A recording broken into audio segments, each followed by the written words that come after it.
Good morning student. आज हम राष्ट्रीय प्रतिभा खोज परीक्षा जिसे NTSE कहते हैं, NT यानी नेशनल टैलेंट सर्च एग्ज़ाम, उसकी हम चर्चा करेंगे। तो देखते हैं क्या है। यह सबसे फर्स्ट पॉइंट है जो NCERT नई दिल्ली द्वारा राष्ट्रीय प्रतिभा खोज परीक्षा कक्षा 10वीं के छात्रों के लिए आयोजित की जाती है। इस परीक्षा का उद्देश्य है प्रतिभावान छात्रों को चिन्हित करना एवं उन्हें छात्रवृत्ति प्रदान करना। राज्य द्वारा प्रथम स्तर की चयन परीक्षा प्रतिवर्ष नवंबर माह के प्रथम रविवार को आयोजित की जाएगी। यानी जो आपकी परीक्षा होगी वो नवंबर माह में होगी। देखिए कौन लोग इसे दे सकते हैं, कौन इसको देने के लिए पात्र हैं। तो मध्य प्रदेश राज्य में स्थित मान्यता प्राप्त विद्यालय में कक्षा 10वीं में नियमित रूप से अध्ययनरत विद्यार्थी इस परीक्षा में सम्मिलित होने के पात्र हैं। यानी जो इस बार 10वीं कक्षा में पढ़ रहे हैं अध्ययनरत हैं बच्चे, वह इस परीक्षा को दे सकते हैं। इस परीक्षा अगला पॉइंट देखते हैं। इस परीक्षा हेतु आवेदन केवल ऑनलाइन ही स्वीकार किए जाते हैं। किसी भी प्रकार मैनुअल अथवा डाक द्वारा भेजे गए आवेदन पत्र स्वीकार नहीं किए जाते हैं। यानी आपको नेट में जाके या नेट जो है सेंटर, इंटरनेट सेंटर जाके वहाँ पर आप इस फॉर्म को भर सकते हैं। परीक्षा से संबंधित विज्ञापन प्रदेश के प्रमुख समाचार पत्र में अगस्त माह में प्रकाशित किया जाता है।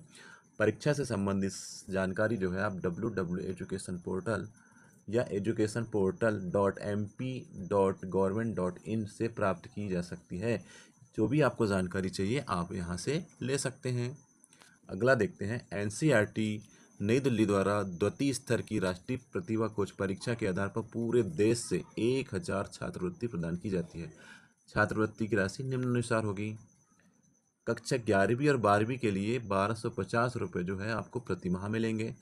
फिर उसके बाद स्नातक एवं स्नातकोत्तर स्तर कक्षाओं के लिए आपको 2000 रुपये प्रति माह मिलेंगे। और यदि आप PhD कर रहे हैं तो इसके अनुसार जो भी नियम होगा उसके अनुसार आपको स्कॉलर मिलेगी। अब देखते हैं परीक्षा कैसी होगी। परीक्षा में 2 प्रश्न पूछे होते हैं। पहला होगा मानसिक योग्यता, दूसरा होगा शैक्षणिक योग्यता। मानसिक योग्यता परीक्षा के अंतर्गत कुल 100 प्रश्न होते हैं। सभी प्रश्न वस्तुनिष्ठ प्रकार के होते हैं। प्रत्येक प्रश्न के लिए 1 अंक निर्धारित होता है। इसके लिए 2 घंटे का समय निर्धारित है। प्रश्न में समझाता, वर्गीकरण, श्रृंखला, आकृति, अवबोधन, छुपी हुई आकृति, कोडन, विकोडन, खंड समुच्चय, समस्या सुलझाने आदि स्तर पर प्रश्न होते हैं। फिर देखते हैं शैक्षणिक योग्यता में। इसके अंतर्गत कुल 100 प्रश्न होते हैं। सभी प्रश्न वस्तुनिष्ठ प्रकार के होते हैं, जिसके अंतर्गत 40 प्रश्न विज्ञान के, भौतिक शास्त्र के 13, रसायन शास्त्र के 13, जीव विज्ञान के 14, इस तरह से जो आएंगे विज्ञान से आते हैं। फिर 40 प्रश्न जो होंगे सामाजिक विज्ञान से, जिसमें 15 भूगोल, 15 इतिहास, राजनीतिक 5, अर्थशास्त्र 5 तथा गणित के 20 प्रश्न होते हैं। अब देखेंगे दोनों प्रश्न पत्रों में पृथक पृथक उत्तीर्ण होना आवश्यक है। आपको जो दोनों प्रश्न में अलग अलग उत्तीर्ण होना जरूरी है। समान एवं पिछड़ा वर्ग के लिए 40% है। अनुसूचित जाति और अनुसूचित जनजाति के छात्रों के लिए 32% अंक है। उत्तीर्ण छात्रों का चयन मेरिट आधार पर होगा।